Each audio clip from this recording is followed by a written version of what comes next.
finalement, tu peux adorer Money Netty. Ah bah oui, mais j'aimais bien, moi, il me faisait rire des fois, ça allait un peu trop loin. Mais... J'ai eu l'occasion de le rencontrer et de partager un autocar avec lui pendant pas mal de kilomètres. J'étais mort de rire, mort de rire. Bon, mais moi je jouais avec un autre orchestre de jazz, hein, ouais. Mais il racontait des trucs. Je sais pas, c'est pas lui qui avait enfoncé des clous dans sa caisse claire où il faisait semblant. C'est là avec un marteau là. Ah, je sais pas. Non. J'ai jamais entendu parler de ça. Non, bah. Oui, enfin. Célèbre les conneries d'Armand. C'est l'histoire, ça c'était une histoire vraie. Il était en bagnole avec des copains, avec une voiture décapotable. Ouais. Et il faisait de la route, ils étaient dans la bagnole. Ouais. Et il y avait des cantonniers qui étaient là avec des pioches et tout, qui étaient sur le côté de la route. Et en passant, en Italie c'était. Et en passant, il a dit alors, stronzo, fa un culo, et tout. Bon, stronzo, ça veut dire alors, pecno, fa un culo, ça campagne. Et là, 300 mètres plus loin, la voiture tombe en panne. Oh là! Oh là! Alors, il y a eu la fuite. Tu t'attendais au pire avec Armand. Ah ouais. Mais il était drôle. Ah ouais. Pendant l'occupation, ouais. Il rentrait de la ligne de métro avec Armand Miggiani. Qu'est-ce qu'il était, lui, Armand Miggiani? Saxophoniste. Saxophoniste. Il est devenu après chef d'orchestre, arrangeur et tout, mais il était saxophoniste à l'époque. Et il n'y avait pas de bagnole pendant l'occupation. Hein. Donc le spectacle était prévu, ça finissait pour que les gens puissent prendre le dernier métro pour rentrer chez eux. Et donc tous les soirs, Armand, il prenait le métro avec Miggiani, parce qu'ils n'habitaient pas loin l'un de l'autre. Et si tu veux, Armand, il descendait 2 stations avant Miggiani. Ouais. Et l'autre, il était tout seul par 2 stations, il descendait plus loin. Et alors, le grand truc, c'était, il disait à Miggiani, il y avait beaucoup d'Allemands, des officiers allemands dans le métro, comme tout le monde. Hein. Et alors, il disait à Miggiani, alors, Armand, t'es toujours dans la résistance? Mais fort, tu vois. Oh là là là là. Voilà. Il fallait qu'ils aient de l'humour ou qu'ils comprennent pas le français, les Allemands. Bah oui, ils comprenaient parfaitement, mais ils comprenaient aussi que c'était de l'humour. On pouvait en faire à cette époque-là de l'humour? Il lui aurait pas dit ça. Surtout dans ce genre de truc. Ouais. Eh ben dis donc. Si ça avait été vrai, il l'aurait pas dit. Ouais. Ou alors, avant de descendre, il roulait un patin à Miggiani. Dans le métro? Un petit patin, puis il descendait, puis Miggiani, il restait tout seul comme un con. Enfin, c'était un personnage, lui. Oh, voilà, vraiment, qu'est-ce qui m'a fait marrer. Et alors, voilà, oui. C'était, je crois, à l'Alhambra, enfin, je crois, il y avait un chef d'orchestre à l'époque avec lequel j'ai un peu travaillé, mais c'était sur sa fin de carrière, qui s'appelait Georges Météenne, qui était un grand chef d'orchestre, qui écrivait bien. Et il y avait un grand orchestre, et Armand, il était derrière, se perchait sur une sorte de machin, avec la batterie et tout, puis tout l'orchestre, il y avait du monde à l'époque, en orchestre et tout. Il y avait un monde fou, et Armand, on ne le voyait pas très bien. Le Météenne, on ne voyait pas très bien Armand. Et Météenne, il avait écrit un truc tragique, tu vois, une sorte de musique, c'était très, très glauque, très triste. Et il y avait un coup de gong au milieu. Ouais. Et tous les soirs, Armand, il faisait bon. Et la salle éclatait de rire. Au moment où c'était le plus triste. Et Météenne, il a mis un moment à comprendre. Qu'est-ce qu'il faisait? Mais pourquoi les gens se marrent à ce moment-là? Il n'y a rien de drôle. Eh bien, parce qu'Armand, il donnait le coup de le gong, il se cassait la gueule de la batterie. Il perdait l'équilibre. Oh, le con! Ah oui. C'était sans arrêt comme ça. En fait, il était tellement talentueux, qu'il était tellement demandé, il était sûr qu'on lui pardonne d'une part, et surtout qu'il était presque indispensable, même si personne n'est indispensable, mais par son talent. C'était l'époque où Armand Mignotti, c'était le super cadre. Ouais. Qui c'est qu'il y avait à ton époque comme ce qu'on appelait les requins en tant que batteur? Eh ben, les requins, à mon époque, c'était Christian Garros. Ouais. C'était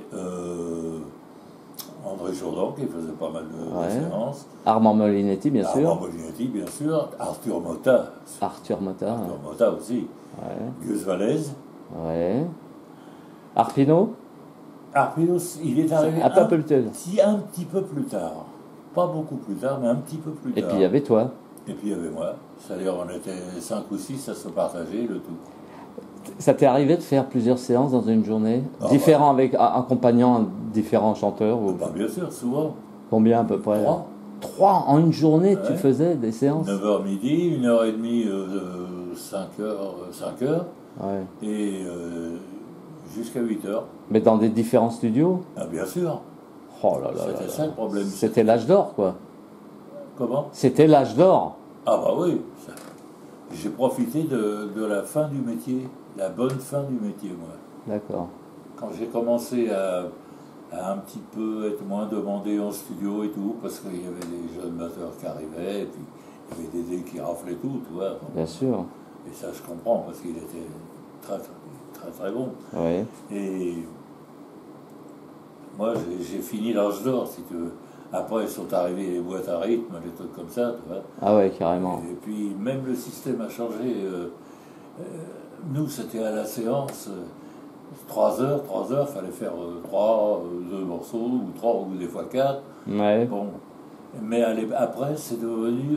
il y avait une répétition, il y avait un bloc pour répéter pour la séance. Mais la séance proprement dit, d'accord. C'était différent. C'était moins compartimenté. D'accord. Voilà.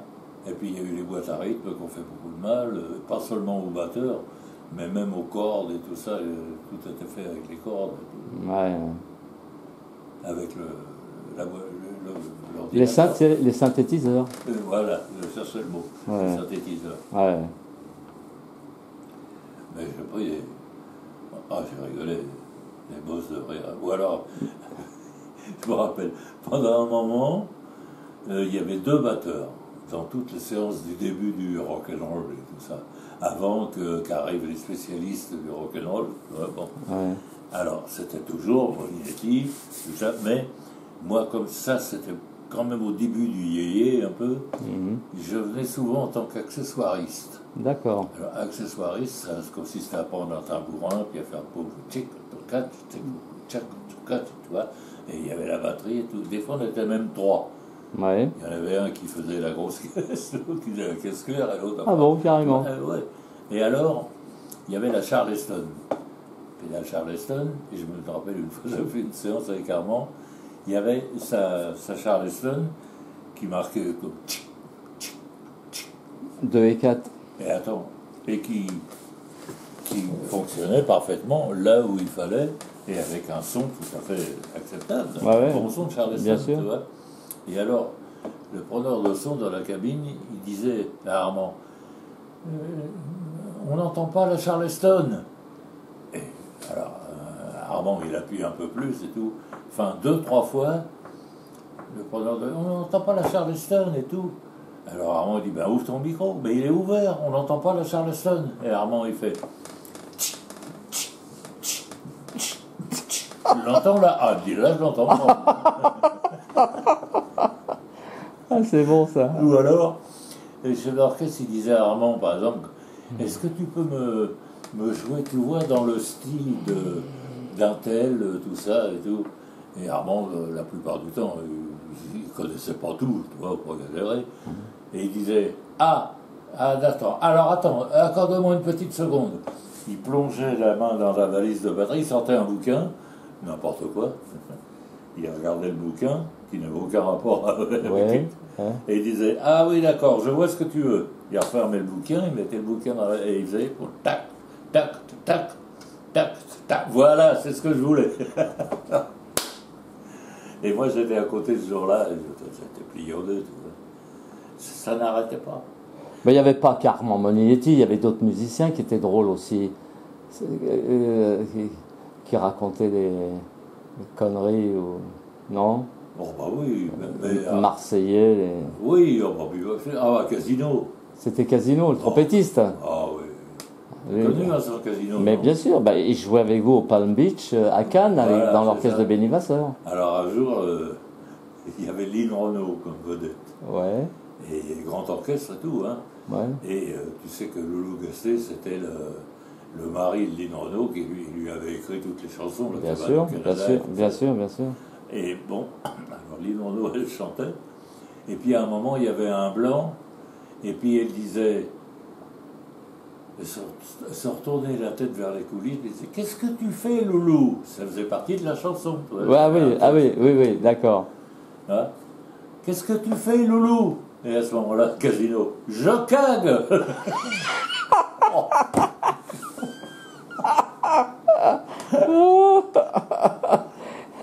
Je cague. Je cague. Vincent Casino, c'est quelque chose aussi. C'est l'un de mes meilleurs souvenirs, Vincent. Il m'a beaucoup aidé. A-I-D. J'avais bien compris.